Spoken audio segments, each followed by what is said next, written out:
Today I've got my Premier League predictions for the 24-25 campaign, and we're going to start from 18th to 20th, which would be the relegated teams, 13th, 17th, 8th and 12th, 5th and 7th, 2nd and 4th, and finally the champions of the Premier League this season. Okay, let's go. So at the bottom, I'm going to be putting the Saints. Southampton, where are they? They're up here. For my 19th, I've actually got down Nottingham Forest. Bro, what are you talking about, man? They struggled against relegation. They've just about done it 2 years in a row, and I don't think they get lucky this time, which is going to bring me on to our 18th team, which will be Everton, who had a bad game against Brighton. Let's be having you! A few signings, so there's a chance for them to break into probably that next category, but for right now, I'm leaving Everton 18th. I put Ipswich because I, for some reason, could just see them in a relegation battle and just edging it over the Toffees on the last day, which should be quite some story, being promoted from League One to the Championship to then the Premier League and staying there. 16th place, I've got Fulham, and this is because of the loss of Joachim Anderson, from Crystal Palace. Bro, what are you talking about, man? Fact is, Paulinho's left, and he's been quite integral to them over the last year, but they can only hit on the counter, and I don't think that's going to get you this far in the Premier League, so I'm going to put them 16th, but they are not in a relegation battle, I would say. Which brings me to number 15, which is Wolves. Again, a team that probably I'm not expecting anything big from. I'm just kind of filling up these spaces as I'm going along here. But yeah, so that would leave me to put Bournemouth 14th, and 13th I've put Brighton. Not that I'm saying what we saw wasn't impressive, but I think it's what we saw from other teams that kind of led me to making the decision of putting Brighton up. 12th, I've put Crystal Palace. They are a good team. They're always mid-table. 12th is their spot. You know, losing a centre-back in Anderson, and then another one potentially in Mark Guehi. I don't think it's going to be enough, especially if they lose Guehi to Newcastle this summer, because again, that would be quite a big blow. Therefore, I'm going to put them there just in case they do lose a very integral player. With Elise gone, it's going to be difficult for them, I think. On my sheet, I got Brentford here, Brentford should be 13th. Brighton, I put 11th. Again, it's not anything negative on the Brighton behalf, but it's just I'm filling up spaces because I'm trying to predict what's happening higher up the table. So that puts me Leicester at the 10th spot, which would be pretty good considering they've just got promoted. I think their team's good. I don't see any faults or cracks really. They drew against Spurs, who finished in the upper half of the table last season.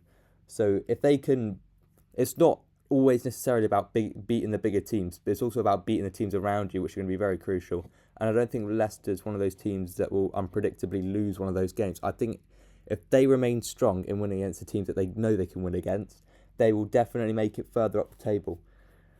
Number 9, Chelsea, because you know they've got 43 players, about 23 were left behind. Bro has gone to Ipswich. They've lost another player, I'm pretty sure, to go and join Burnley. I don't know where, Maresca's going to go with this, but to trim players down, because if they don't, I'm putting them here because it looks really imbalanced. They don't have what they need, but they have too much of what they don't need. 8th, which might be a slight shock to, I'll put Aston Villa. They have made some good signings, but I think Champions League football will get the better of them. I think that their aims will slightly shift, and I don't think that they'll be able to perform on the Premier League stage to the intensity that they did last season. Despite, they were in a competition, the Conference League. I think the Champions League pressure would certainly pile up on them. 7th, I've got Newcastle, because I think we're at that stage where you can push them higher up our prediction list, and purely because they actually look very, very strong in what they've done recently. But I don't think that they can break down the Arsenals or even the Man U's at this point. 6, I've got Tottenham. That was quite easy for me. They're not gonna get Champions League football, I don't think. but I don't also think that they'll have a massive flop season like 8th or 12th. They might have had 3 years ago. So that's where my 6th comes in. And my 5th, to many people's surprise, is West Ham. They've got Max Kilman, they've signed Wan-Bissaka Rodriguez, they've signed Cyrusino Somerville, and they've signed Nicholas Fulkrog, a Champions League finalist, an EFL Young Player of the Year. You know, it's looking up for them. It's really not looking bad for them. Those signings could be very integral, and I believe that they will be pushed further up the table, especially now they've got those players signed to 3 to 4 year contracts. You know, they're going to want to prove themselves on a Premier League stage, and fair enough. 4th, I've got Man United.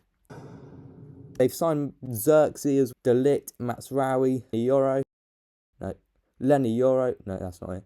Yeah, there it is, Lenny Yoro.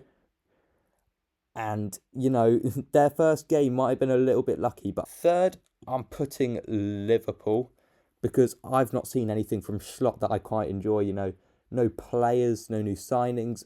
Mohamed Ashvili is going to be at Valencia for a year, and then he's going to come join us, which is just a bit hopeless, really, considering that's our only big signing. And then it comes down to Arsenal, City, and I would love to see City dethroned. As a Liverpool fan, I would love to see City dethroned. They can come above us, I don't mind, but as long as a different team is winning the league this season, I could not care less. So therefore, I'll put Arsenal. It doesn't look like they skipped a beat last season.